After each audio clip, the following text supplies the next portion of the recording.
It began as a cold winter night, a night that looked like any other in a long and bitter year of fighting. The forested ridges of the Ardennes were quiet, and the sense that the sky was low with cloud. The lanes were hidden in snow, and the air smelled of wood smoke and machine oil. That silence was the cover the Germans needed. On December 16, 1944, their assault began. This is the story of what really happened during the 6-week Battle of the Bulge, December 16th to January 25th, told with as much hour-by-hour clarity as possible, and with constant analysis of why events unfolded the way they did. This is the movement of men and machines, the failure of plans, the small choices that mattered, and the human cost at each turn. December 16, 1944, 0 hour. Midnight to 4 a.m. The first sounds were muffled by snow and dark. German formations had crept forward in the night, moving with strict radio silence. Men dismounted, tanks idled, artillery took positions, and then opened fire when the orders came. Where roads funneled through the ridges, columns reached assembly points. In the first hours, American sentries woke to the flare of guns, and small units were hit before they could organize. The German plan relied on surprise. It did not need to be elegant. It needed to be sudden. In the first hours, it succeeded on many sectors. American outposts reported strange movement, sporadic radio contact, and artillery that seemed to come from every direction. December 16th dawned to noon. The German artillery barrages intensified, and armored forces accelerated down forest lanes. The Americans tried to form defensive lines. Communication was a challenge. Weather, grounded air, reconnaissance. Commanders on both sides had maps, but maps are only a guide. The actual terrain mattered. Narrow roads, forests, and the winter cold slowed and channeled movement. German tanks and infantry achieved local breakthroughs. Where American units were thin, they were cut. Where American commanders reacted quickly, German movement slowed. The German goal was to create a deep bulge, seize crossroads, and then pivot toward the Meuse and the railroad and highway network feeding Antwerp. In the opening 6 hours, momentum belonged to the attacker. December 16th afternoon to early evening. German spearheads pushed through villages and seized junctions. The Allied front began to show gaps. Units that had thought they were facing only limited patrols suddenly found themselves engaged with well-organized armored detachments. The German plan depended on speed and chance. It depended on weather. As the sun set, American Corps commanders began to realize the scale of the attack. They sent reserves where they could. The first 24 hours created the salient, the Bulge, that would define the battle. That night, many Americans slept under little cover, with fuel for vehicles disappearing fast, and with wounded accumulating in basements and cellars. December 17th, midnight to morning. The German push continued, but the front became a mosaic. In some places, German armor rolled forward quickly. In others, it met stubborn resistance. The weather still favored the attacker at first. Low clouds kept Allied aircraft grounded, and without air spotting, Allied headquarters had to rely on ground reports and radio intercepts. The initial intelligence estimates were confused. Some commanders thought this might be a localized attack. Others suspected a larger offensive. The fog of war was literal and mental. Men on both sides woke, radioed, and tried to move wounded and fuel. The German drive punished everything that blocked it, and where roads became congested with traffic, delay followed. December 17th, midday to night, the Germans began to exploit captured stocks when they could, but these captures were irregular and did not solve the larger problem of long supply lines. The German columns had extended, and that very extension began to be their vulnerability. In the afternoon and evening, American commanders ordered defensive pockets to hold key junctions. The small town fights became important. Where American units held a crossroads, they delayed entire columns. The first 48 hours taught both sides a key lesson. The map does not move by itself. It is moved by men with fuel, and by broken bridges, by weather that freezes the engines, and by the leadership of officers and non-commissioned officers who decide to stand and fight. December 18th. The Americans began to form counter lines in places. Reinforcements were ordered forward from more stable sectors. Patton and Bradley and Hodges were adjusting. The German attack had opened a large hole, but it had not punched all the way through. In the first days, many of the American casualties came from units who were surprised and isolated. Medical evacuation was slower, so hospitals were swamped. Civilians were in the way and in danger. The German timetable demanded steady movement towards strategic points, but every delay changed that timetable. The Germans had hoped for rapid shocks. They got friction. Their units had to fight on narrow lanes, and they had to repair vehicles in the cold. Cold is insult to machinery. Engines that start in warm months sometimes refused in the Ardennes cold. December 19th to 20, the Germans continued to press. They made measurable gains in places like Saint-Faux, Bith, and near Elsenborn Ridge, but they did not gain everywhere. Local American defenses formed into stubborn pockets that needed attention. In the south and center of the Bulge, American forces found themselves under pressure, facing heavy tanks and determined infantry. Where American artillery could be massed, it slowed German columns. The German plan relied on thin pockets of surrender and collapse. It found instead many pockets of resistance. The German commanders were forced to commit reserves to reduce these nodes. In the center of the Bulge, roadblocks and destroyed bridges slowed the Germans more than they expected. December 20th. By this day, Bastogne had become the central contest of myth and reality. The 101st Airborne and attached units held the town. German forces demanded surrender. Inside Bastogne, men were cold, short of winter clothing, low on supplies, and stretched. The famous reply refused the demand. That refusal mattered not because of clever words alone, but because it became a rallying point that stiffened American units across the front. Bastogne's defense forced German armor to attempt a diversion and pin down troops that might otherwise have pushed north. This was classic operational friction. A small node stubbornly held caused disproportionate effect. Around Bastogne, hours slipped into days of siege warfare. Close combat was brutal. Mortars and anti-tank guns hammered into buildings, and men fought from cellars and hedgerows. Each hour there cost the attackers time and fuel. December 20th to 22nd. The Bulge reached its deepest point. German formations had created their salient, and they tried to expand. But the deeper they punched, the more tenuous their supply lines became. Trucks had to run long distances over roads the Allies could observe by radio, and, when the weather allowed, by air.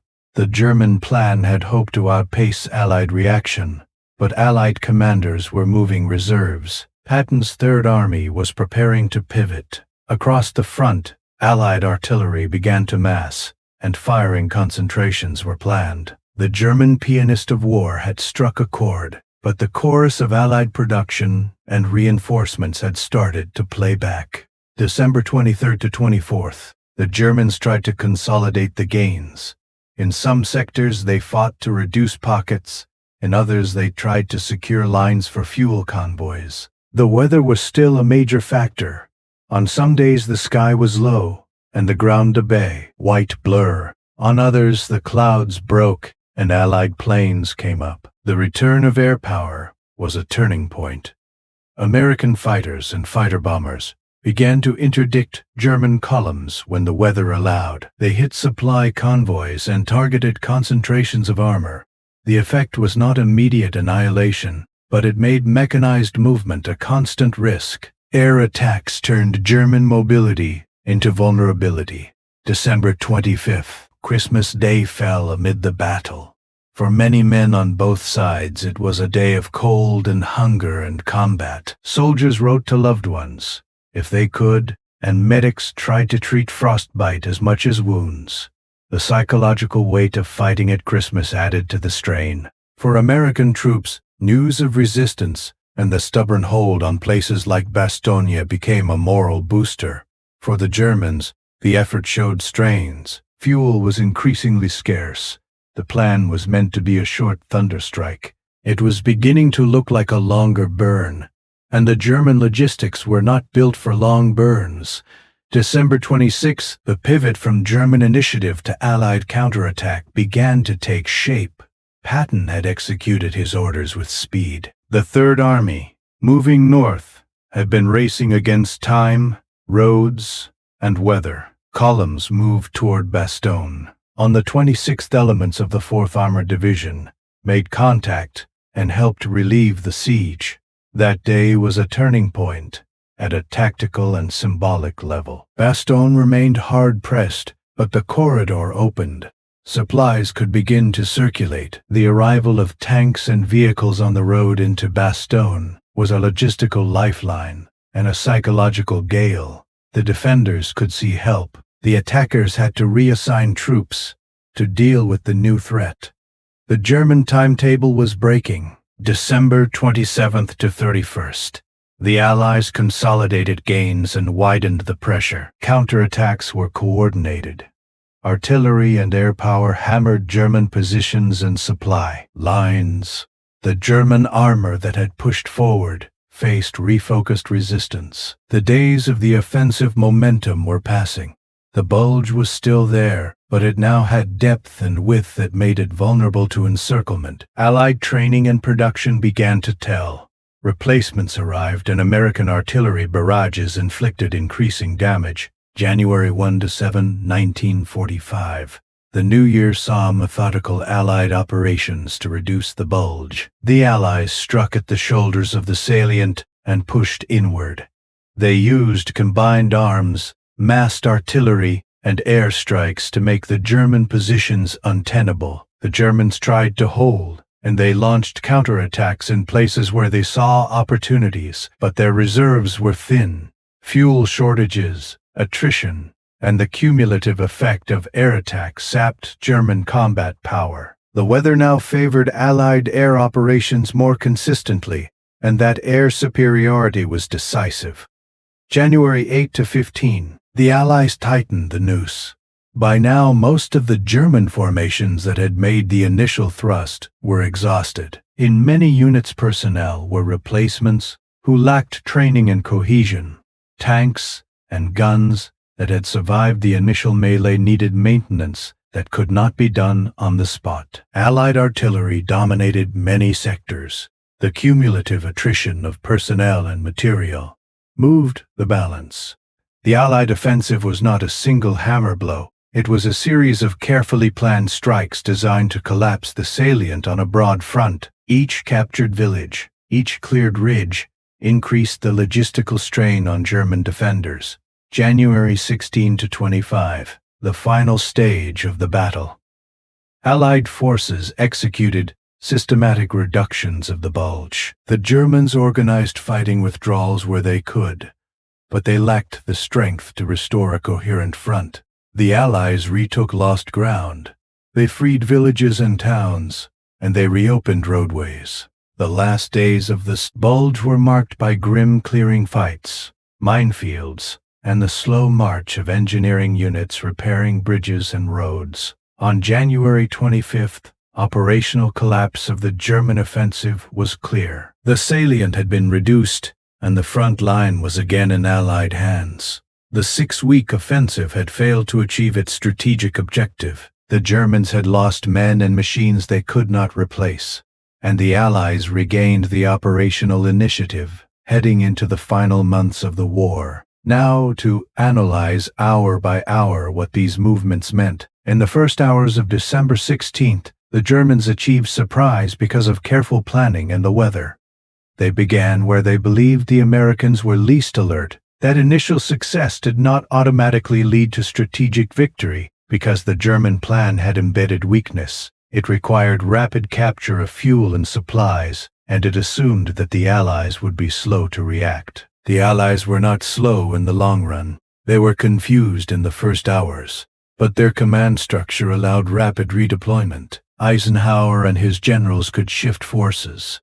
The ability to move reserves across a theater matters. Patton's Third Army exemplified this by moving its columns north with speed and aggression. Close fighting in towns mattered more than large armored moves in many cases. Where small American units held junctions, they forced the Germans into slow and costly fights. Bastogne is the most famous example. A small defended node changed operational possibilities. The German commanders had to spend time and resources to reduce it. In a mechanized offensive, speed is everything. Every hour lost is fuel consumed and hope drained. The German operation could not absorb the slow bleeding of time. The weather did two contradictory things. For the first days, it helped the Germans by grounding Allied air power. Later, it hurt the Germans by making movement and maintenance harder. And when skies cleared, Allied air power turned into a potent weapon against columns and logistics. Weather is not allegiance. It is a multiplier of conditions and capabilities. Operational plans must account for its fickle nature. The Germans planned around weather as a friend, but found it neutral at best and hostile at worst. Logistics are the structural truth of modern war. The Ardennes offensive demanded fuel and material to feed armored thrusts over long distances. The German plan relied on capturing Allied depots and on speed to avoid attrition. Capture did not come in the right amounts and at the right times. Trucks and tanks broke down. Cold sapped engines. The Americans could bring industrial support to bear. The Allied production line and the ability to move replacements quickly matters in a way that heroic fighting cannot overcome. The Germans could gather a large force, but they could not sustain it. Intelligence and deception were crucial. German radio silence and camouflage hid some of the preparation. Allied signals intelligence and reconnaissance were limited by weather at critical moments. But once the sky cleared, Allied air reconnaissance and interception of German movements became effective. The partial failure of Allied intelligence on the very eve of the offensive is a lesson. Intelligence warns and reduces risk, but it does not eliminate the surprise effect when the enemy is disciplined and the weather helps cover movement. The human dimension makes a mockery of purely mechanical analysis. Men who froze, who wrote letters home on scraps of paper, who shared a single blanket among wounded, who refused an ultimatum under machine gun fire. These are the everyday facts of the battle. Medical units improvised. Engineers patched roads in the rain and snow. The army is not a set of abstractions. It is flesh and steel. That combination of human endurance and machinery moves the map, and it pays the price for mistakes at the strategic level. Tactically, defense. In depth, use of artillery to block roads and the decision to hold key junctions proved effective. American commanders who ordered artillery concentrations and who used small mobile units to harass the flanks slowed German momentum. The tactical lesson is clear. When facing mechanized forces in a narrow theater, the defender must focus on choke points and must use terrain and artillery to hamper movement. Strategically, the failure of the German offensive was not just a failure of tactics. It revealed systemic deficiencies. Germany, by late 1944, lacked the fuel, the spare parts, and the manpower to sustain a major offensive. It could make a bold strike, but it could not win a sustained operational war of movement. The Ardennes gamble was a last attempt to change strategic reality. It failed because strategy requires sustainment. Politically and ethically, the offensive unfolded under the shadow of the regime that launched it. The moral burden of wartime action rests on those who order offensives that create civilian suffering. Towns in the Ardennes paid a price. Refugees fled in cold with little. This is part of the cost of high strategy. Command decisions have human consequences far beyond the map. By the end of the 6 weeks, the Allies had regained the initiative.